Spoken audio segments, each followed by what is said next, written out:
Assalamualaikum warahmatullahi wabarakatuh.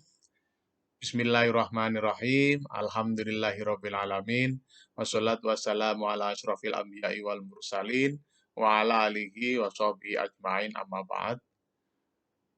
Selamat bertemu kembali Bapak Ibu, saudara-saudara, kawan-kawan, sahabat-sahabat, teman-teman, adik-adik semua dalam Ainur Rafiq Dawam Channel untuk edisi yang ke-51 ini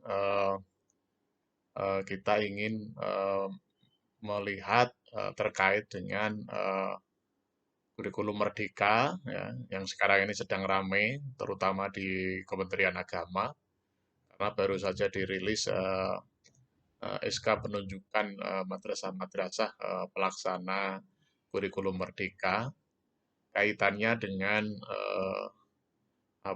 tradisi yang ada di umat Islam, Bapak Ibu ya.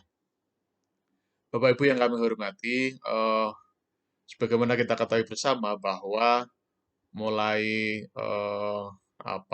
akhir tahun 2019, awal 2020 itu mulai merebak adanya pandemi COVID-19, Bapak Ibu ya.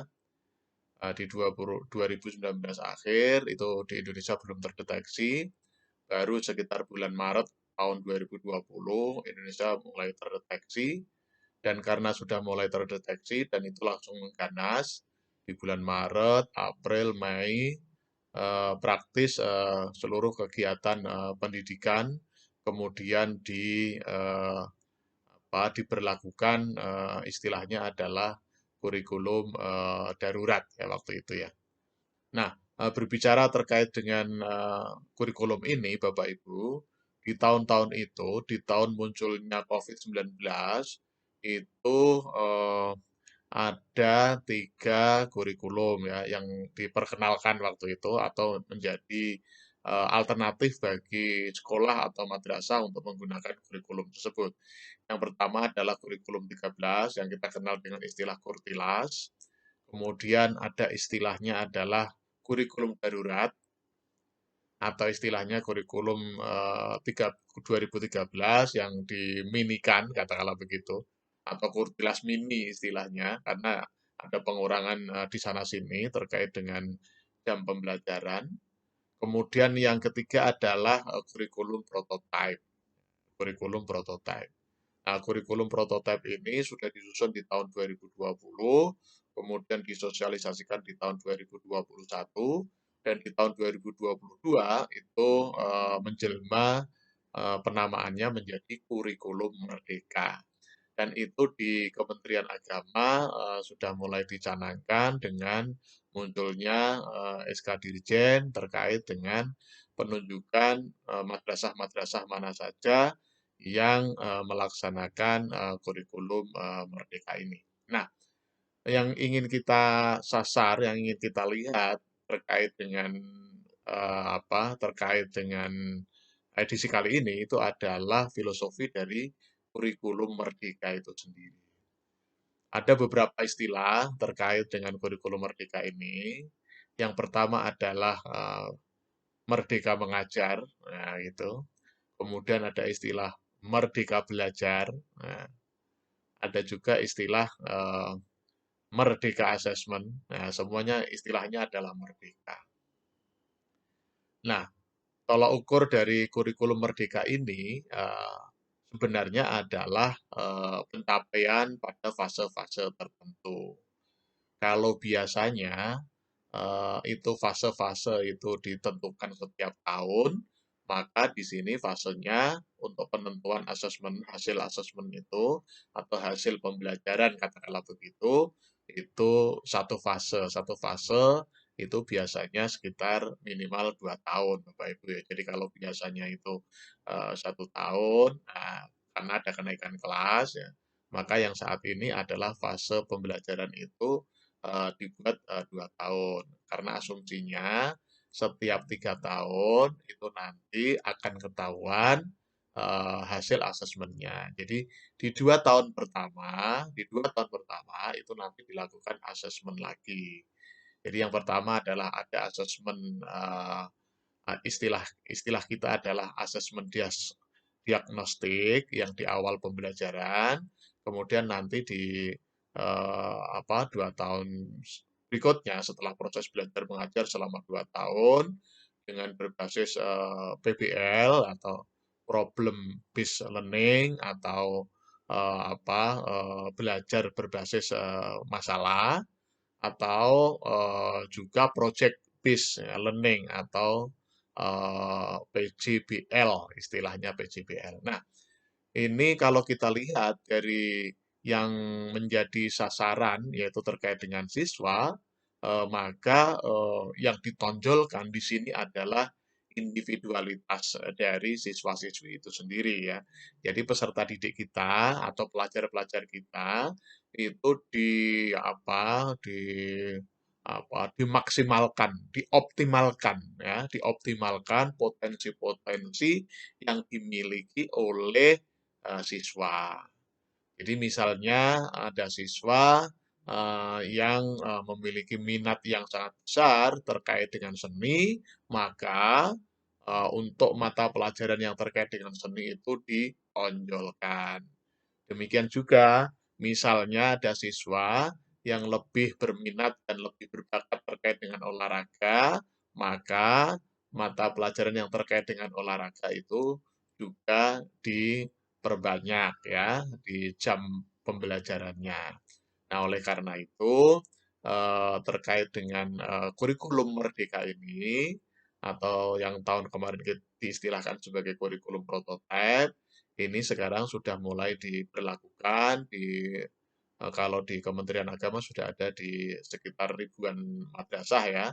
Jadi banyak sekali madrasah yang ditunjuk untuk pelaksanaan kurikulum Merdeka ini. Nah, terkait dengan tradisi keislaman, terkait dengan filosofi dari kurikulum Merdeka yang kita kenal dengan istilah tadi, merdeka belajar, merdeka mengajar, dan merdeka asesmen. Katakanlah begitu ya. Jadi nanti tidak ada istilah penyamarataan potensi setiap individu. Jadi setiap individu itu memiliki potensi yang berbeda-beda. Dan ini memang dalam tradisi keislaman ini apa biasanya memang diarahkan kepada potensi-potensi yang dimiliki. Cuma memang kalau di tradisi keislaman itu potensi-potensi semuanya diarahkan kepada potensi perilaku yang terkait dengan kehidupan keberagamaan.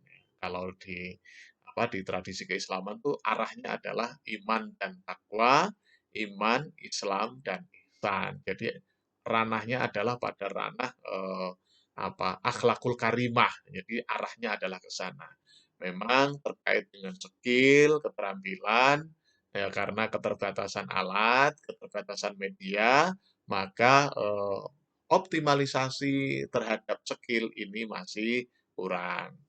Jadi pada prinsipnya sebenarnya potensi-potensi yang dimiliki oleh seseorang, baik itu potensi kinestetik, potensi istilahnya art ya, artistik atau potensi estetis dan sebagainya itu diakui di dalam tradisi keislaman. Cuma karena memang keterbatasan media, keterbatasan alat, keterbatasan dalam bahasa terkenalnya laboratorium, maka yang arahnya ke di luar yang ber, di luar ranah keagamaan itu belum begitu menonjol. Kayak misalnya olahraga, seni. Nah, kalau misalnya terkait dengan seni, ya arahnya adalah seni-seni yang terkait dengan keagamaan. Misalnya nih, tilawah Al-Quran, ya kiroat, ya katakanlah begitu ya. Kemudian kaligrafi, itu ditonjolkan Bapak Ibu. Kaligrafi, kemudian sari tilawah atau tilawatil Quran itu ditonjolkan. Nah, itu memang sebenarnya tradisi keislaman terkait dengan filosofi kurikulum merdeka yang menonjolkan segi eh, profesionalitas dan individualitas siswa itu sebenarnya seide dan seirama. Cuma karena keterbatasan media, keterbatasan alat, sehingga dalam tradisi pendidikan keislaman itu belum menonjol. Nah, oleh karena itu, tantangan ke depan kita sebenarnya adalah terkait dengan media dan alat atau bahasa terkenalnya adalah laboratorium bagi siswa-siswi kita terkait dengan olahraga, laboratoriumnya, medianya, kemudian terkait dengan seni, entah itu seni lukis, seni seni drama, seni suara, seni musik dan sebagainya itu perlu disiapkan media-medianya dan tentunya yang perlu dipersiapkan lebih dulu adalah gurunya atau tenaga kependidikannya.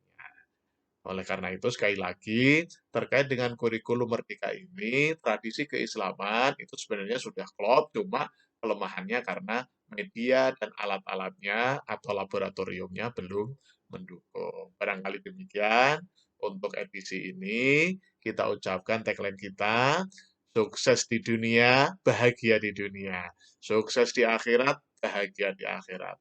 Amin, amin, amin. Mohon maaf atas segala kekurangan. Wassalamualaikum warahmatullahi wabarakatuh.